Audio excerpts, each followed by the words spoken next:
Looking to make pot legal here means asking advice from people who have already been down that road. That's right, and ABC 2 News' John Harrison was in Annapolis today to see what advice they had for members of our General Assembly and why not everyone is high on the idea. In Colorado, we're making it work. That's Jonathan Singer, a state representative of Colorado. He, along with Seattle City Attorney Peter Holmes, came to Annapolis to give advice to our lawmakers. We need to treat marijuana like the drug that it is, not the drug that some fear it to be.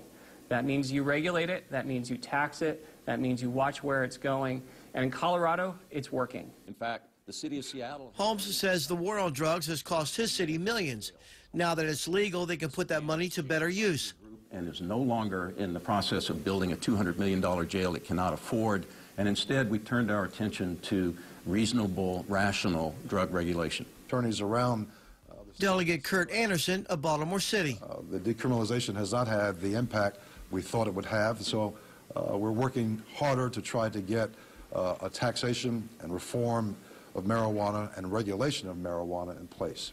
That's a fancy way to say we want to legalize marijuana.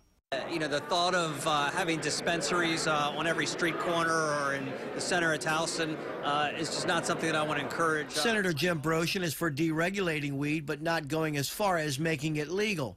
He also questions the so-called expertise of the elected officials from Colorado and Washington.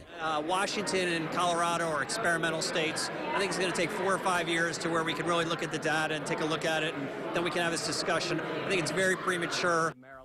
In Annapolis, John Harrison, ABC 2 News.